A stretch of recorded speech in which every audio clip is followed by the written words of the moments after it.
तो नाज़रीन, वफाक और पंजाब के दरमियान जो सियासी महाज़राई है वो अपनी तारीख़ी सतह के ऊपर अरूज पर पहुँच चुकी है। और बाज़ माहिरीन या बाज़ सियासी मुबसरीन का ये ख्याल है कि अगर इस सियासी महाज़राई को कूल डाउन ना किया गया तो जो गैर जमहूरी क़ुव्वतें हैं या इस्टेब्लिशमेंट है या फ़ौजी आमरीत है, उसका रास्ता जो है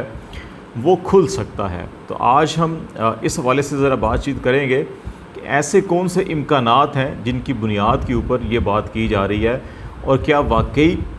पाकिस्तान में सियासी हालात इस नहेज पे पहुंच चुके हैं कि फ़ौज को प्रैक्टिकली अमली तौर के ऊपर इसमें मुदाखलत करनी पड़े, टेक ओवर करना पड़े, या ऐसे कोई इक़दाम करने पड़े। एक तो इस बात का जायज़ा लेंगे। दूसरा ये मामला भी देखेंगे कि इस किस्म की ख़बरें और इतलात भी आ रही हैं, और बाज़ मीडिया के अंदर हमने बयानात भी देखे हैं जिसमें रज़ा रब्बानी साहब भी शामिल हैं। पाकिस्तान पीपल्स पार्टी के सीनियर पार्लियामेंटेरियन हैं, और आइन और जमहूरियत की बालादस्ती के हवाले से वो काफ़ी क्लेम्स हैं उनके क्रेडिट के ऊपर। उनकी तरफ से ये बयान एक आया है कि chief justice of Pakistan Umar Ata Bandial साहब जो हैं ये मुस्ताफ़ी हों। तो इस सिलसिले में हम ये देखेंगे कि ये जो एक campaign chief justice Umar Ata Bandial साहब के ख़िलाफ़ शुरू की गई है या सुप्रीम कोर्ट के 2-3 जजेस के ख़िलाफ़ शुरू की गई है, इसके बुनियादी मुहर्रिकात क्या हैं और ये ताकतें क्या चाहती हैं, या उनके क्या मकासद हैं या क्या अज़ाइम हैं जिनकी तकमील की राह में रुकावटें शायद कोई कॉन्स्टिट्यूशनल या लीगल हैं जिसकी बुनियाद पर इस किस्म की डिमांड्स की जा रही हैं। इसका जायज़ा लेंगे। और एक तीसरी जो अहम बात है वो पाकिस्तान तहरीक-ए-इंसाफ़ की कुछ अरसे से जो -1 फार्मूला इमरान ख़ान साहब को हटाकर 3 नाम दे दिए जाएं और इनमें से किसी को प्राइम मिनिस्टर बनाया जा सकता है, तो उस हवाले से वो 3 नाम भी सामने आ गए हैं कि कौन से 3 नाम ऐसे थे जिनके ऊपर पाकिस्तान की मुक़्तदर क़ुव्वतें या जो इमरान ख़ान साहब को फ़िल वक्त मंजर से हटाना चाहते हैं वो किन 3 घोड़ों के ऊपर हाथ रखने के लिए तैयार हैं। वो नाम भी सामने आ गए हैं, तो उस हवाले से भी बातचीत करेंगे। स्टार्ट जो है इसी से कर लेते हैं कि पीटीआई के अंदर वो कौन से 3 नाम हैं जिनके हवाले से पीटीआई को ये पैगाम भेजा गया था, पीटीआई की क़यादत को ये पैगाम भेजा गया था कि अगर ये 3 नामों में से किसी को भी वज़ीर-ए-आज़म अगर बनाया जाता है तो फिर तहरीक अदम एतमाद जो है वो कामयाब नहीं होगी और पीटीआई की गवर्नमेंट जो है वो चलती रहेगी। तो वो 3 नाम जनाब, एक तो असद उमर साहब ने ख़ुद अपने इंटरव्यू में बता दिया था कि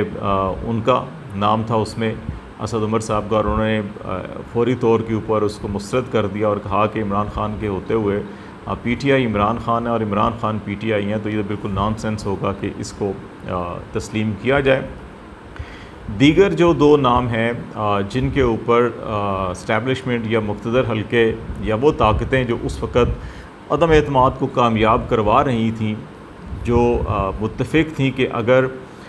ये अफराद हों तो फिर पीटीआई की हुकूमत को कैरी ऑन किया जा सकता है, तो उनमें एक नाम शाह महमूद कुरैशी साहब का और एक नाम परवेज़ खटक साहब का जो उस वक़्त वज़ीर दिफ़ा थे। तो ये 3 नाम थे, और असद उमर साहब कि इसमें उस वक़्त मुक़्तदर क़ुव्वतें तैयार थीं कि जो अमेरिकन्स का दबाव था या यूरोपीय यूनियन का दबाव था, जो उस वक़्त एक माहौल बना हुआ था कि उस माहौल में अमेरिकन्स को मुतमिन किया जा सकता है कि अच्छा इमरान ख़ान साहब एक साइड पर हैं, फिर इनकी जगह जो है कि ये साहब इस वक्त क़यादत कर रहे हैं और हुकूमत कर रहे हैं। और उस बयानिए में जो इमरान ख़ान का बयानिया था जिसको पसंद नहीं किया जा रहा था अमेरिका या यूरोपीय यूनियन में, यूरोपीय ममालिक में, तो उनको मुतमिन किया जा सकता था। तो ये 3 नाम भी सामने आए हैं, और हमारी इत्तलात के मुताबिक तीनों अफराद ने माज़रत कर ली थी और ये कहा था कि नहीं, इमरान ख़ान ही पार्टी के लीडर हैं और उनके बगैर पार्टी आगे नहीं चल सकती। दूसरा अहम मामला चीफ़ जस्टिस ऑफ पाकिस्तान के हवाले से या जजेस के हवाले से है कि उनके ख़िलाफ़ जो मुसलसल एक कंपेन की जा रही है, उसकी बुनियादी वजह यह है कि इस वक्त बहुत से ऐसे इक़दाम किए जा रहे हैं जिनकी जस्टिफ़िकेशन के लिए लीगल और कॉन्स्टिट्यूशनल ग्राउंड्स होना बड़ा ज़रूरी है। लेकिन बदकिस्मती से हमारे यहाँ सियासी जमातें जो भी ताकत में होती हैं, उनकी ये ख्वाहिश होती है कि वो अपना हर काम जो है कि वो चाहे उसके अंदर कॉन्स्टिट्यूशन या कानून में इजाज़त हो या ना हो, वो उसको पाया तकमील तक ना सिर्फ पहुँचाएँ बल्कि इस्टेब्लिशमेंट से और जो पाकिस्तान की आला अदलिया है उससे उसकी तस्दीक की मोहर भी लगवा लें। लेकिन इस वक्त हायर जुडिशरी में बाज़ ऐसे जज साहिबान मौजूद हैं कि जो आंखें बंद करके हर फैसले की तस्दीक पे मोहर लगाने के लिए तैयार नहीं है। यही वजह है कि इस वक्त पीडीएम की जानिब से, नून लीग की जानिब से, जेयूआई की जानिब से और पाकिस्तान पीपल्स पार्टी की जानिब से मुसलसल दबाव बढ़ाया जा रहा है। अभी क्योंकि 3-4 बड़े अहम मामलात हैं जो सुप्रीम कोर्ट में आ चुके हैं या आने हैं। इस वक्त नैब कवानीन की तरमीम सुप्रीम कोर्ट के अंदर है। ओवरसीज़ पाकिस्तानीज़ का इतना बड़ा मसला नहीं है ये, लेकिन नैब कवानीन सबसे बड़ा मसला है इस वक्त हुकूमत के लिए। और उसके बाद अभी इमरान खान साहब से मुतल्लिक जितने भी ममनुआ फंडिंग केस है या उनकी नाअहलियत के हवाले से अगर रेफरेंस बनाया जाता है या उनकी पार्टी पे पाबंदी के लिए या कोई भी काम किया जाता है, तो वो मामलात इस्लामाबाद हाई कोर्ट और सुप्रीम कोर्ट में डेफिनेटली चैलेंज होंगे। तो ये हुकूमती हलकों को भी पता है, जो उनकी कानूनी टीम है उनको भी पता है कि ये पायेदार केसेस नहीं हैं और ये स्ट्राइक डाउन हो जाएंगे। यही वजह है कि कैबिनेट की मीटिंग के अंदर, जहां पहले भी इमरान खान के ख़िलाफ़ आर्टिकल 6 की बात की गई, असद कैसर, कासम सूरी और प्रेसिडेंट ऑफ पाकिस्तान के ख़िलाफ़ सुप्रीम कोर्ट की जजमेंट में जो 63A की तशरीह की जजमेंट थी, उसमें एक जज साहब ने ये कहा था कि आइन की ये वायलेशन और आइन शिकनी हुई है। उसकी बुनियाद के ऊपर ये कहा गया जी हम आर्टिकल 6 लगाएंगे। फिर कैबिनेट ने एक ज़ेली कमेटी बना दी। कमेटी का मतलब ये है कि अच्छा पब्लिकली एक पॉलिटिकल बयानिया बनाया जाए, लेकिन ऑन ग्राउंड अमली इकदाम, क्योंकि उनको भी पता है कि नहीं हो सकते, तो इसलिए शोर शराबा मीडिया में चलता रहे। इसी तरह अभी ममनुआ फंडिंग केस के अंदर भी पीटीआई के ऊपर पाबंदी, इमरान खान साहब पे पाबंदी या इमरान खान साहब की ताहयात नाअहली, ये सारे वो मामलात हैं जिन पे अभी फिर अगेन फेडरल कैबिनेट में मामला लेके गए और फिर अगेन इसके ऊपर भी कमेटी बनाई गई कि वो इसके ऊपर सारी इस चीज़ों का जायज़ा लेके और फिर रेफरेंस तैयार करे या केस तैयार करे। लेकिन इलेक्शन कमीशन में FIA को लगा दिया गया कि अच्छा जी आप अकाउंट्स की छानबीन करें और नोटिस दें, ये सारा कुछ मामला करें। तो इसमें उनकी लीगल टीम को पता है कि केस के अंदर जान नहीं है, लॉजिकल जो ग्राउंड्स होती हैं वो नहीं है, इसलिए उनका अब सारा का सारा जो दबाव है, उनको पता है कि सुप्रीम कोर्ट के अंदर इन जजेस ने स्ट्राइक डाउन कर देना, तो पहले से ही एक ऐसा माहौल बना दिया जाए और दबाव डाला जाए कि वो या तो PDM की हुकूमत की बात मान लें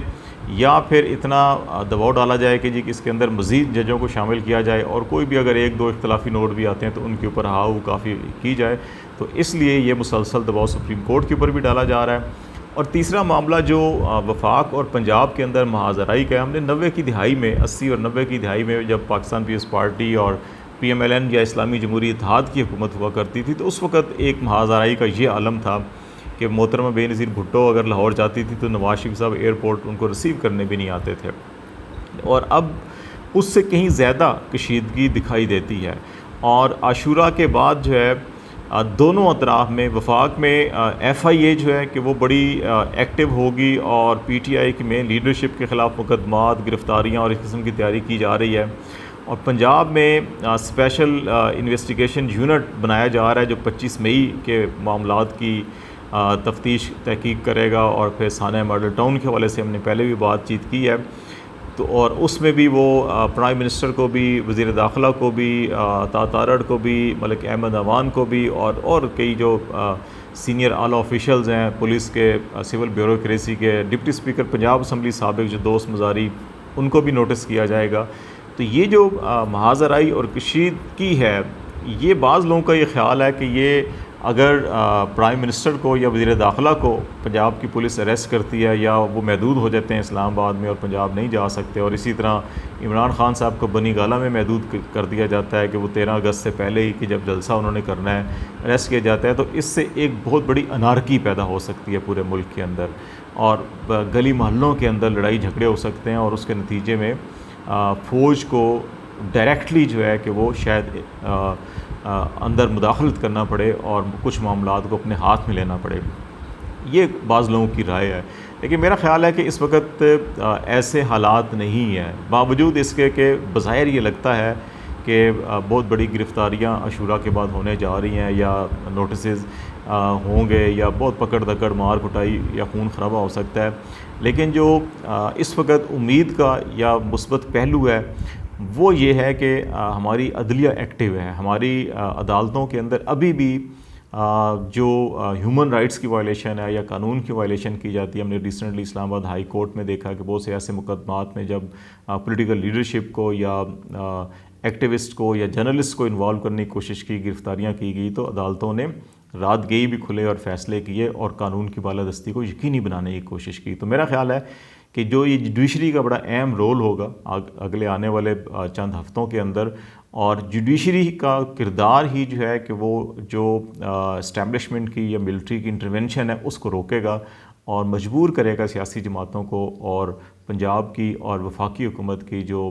इस वक्त हुकूमत इंतज़ामिया है, मेरा ख्याल है कि उसको कंट्रोल किया जाएगा कि वो